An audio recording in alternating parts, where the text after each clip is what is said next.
ಕೇಳಿ ಮತ್ತೇನಿಲ್ಲ, ನಾವು ನಮ್ದೇನು ಹೇಳೋದಿಲ್ಲ. ಸರಿಗ ಅಲ್ಲ ರೀ, ನಾನೊಬ್ಬ ಡಿಗ್ರಿ ಓದ್ದೆ. ಅವನು ಪೂರ ಬರೆಯೋದನ್ನು ನೋಡಕ್ ನಿಮ್ಮ ಮಾಧ್ಯಮದವ್ರಿಗೂ ಇದು ಇಲ್ಲ, ಮತ್ತು ಇವ್ರಿಗೂ ಯಾರೋ ಅವನು ವಿಡಿಯೋ ಮಾಡಿಕೊಟ್ಟ ಬಿಟ್ಟನಲ್ಲ ಅವನಿಗೂ ಇದಿಲ್ಲ, ಏನು ತಾಳ್ಮೆ. ಅಷ್ಟು ದಡ್ಡನೇನಲ್ಲ ನಾನೊಬ್ಬ ಡಿಗ್ರಿ ಮಾಧ್ಯಮ ಓದಿದ್ದೀನಿ. ಏನೇನು ಬರಿಬೇಕನ್ನೋದು ಕಾಮನ್ ಸೆನ್ಸ್ ನನಗೂ ಇದೆ. ಈಗ ಇಷ್ಟ ತನಕ ಓದಿದ್ನಲ್ಲ, ಏನು ತಪ್ಪು ಓದಿದ್ನ್ಯಾ? 12ನೇ ವರ್ಷ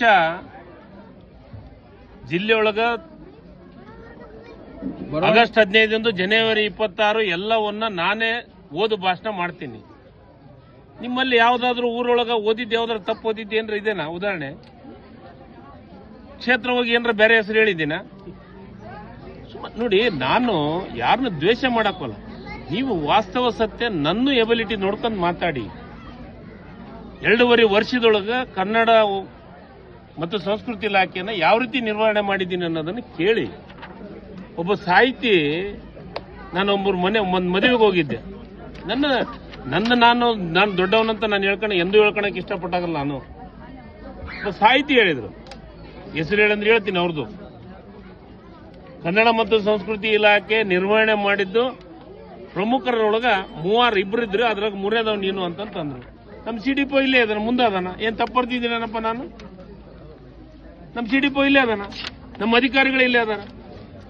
ಇದಂದ್ರೆ ತಂಗಡಿಗೆ ಇದು ಏನು ಸಿಗಲ್ಲ ಅಂತ ಅಸಹಾಯಕರಾಗಬೇಡಿ.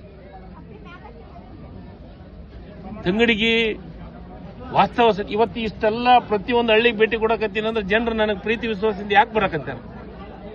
ನನ್ನ ಮೇಲೆ ಪ್ರೀತಿ ಇದ್ದಕ್ಕೆ ಬರಕತ್ತಾರೋ, ನನ್ನ ಮೇಲೆ ಸಿಟ್ಟಿದ್ದಕ್ಕೆ ಬರಕತ್ತಾರ? ನನಗೆ ನಾನು ಕೆಲಸ ಹೆಂಗ್ ಮಾಡ್ತೀನಿ ಅನ್ನೋದು ಈ ಕ್ಷೇತ್ರ ಜನರಿಗೆ ಅರಿವಿದೆ. ಈ ಕ್ಷೇತ್ರ ಜನರಿಗೆ ವಾಸ್ತವ ಸತ್ಯ ಗೊತ್ತಿದೆ.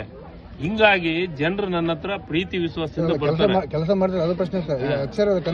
ಈಗ ಕನ್ನಡ ಸಂಸ್ಕೃತಿ ಇಲಾಖೆ ಒಳಗ ಅಧಿಕಾರಿ ಇಲ್ಲೇ ಅದ. ನಾನೇನು ಅವನಿಗೇನು ಹೇಳಿಲ್ಲ. ಅಧಿಕಾರಿಗೆ ಬರೇ ಹೊತ್ನಾಗೂ ಇದ್ದ, ಬರ್ಸೋ ಹೊತ್ನಾಗೂ ಹೇಳಿದ. ನಾನು ಏನೋ ಬರೆಯಕತ್ತಿದ್ದೆ ಬೇರೆ.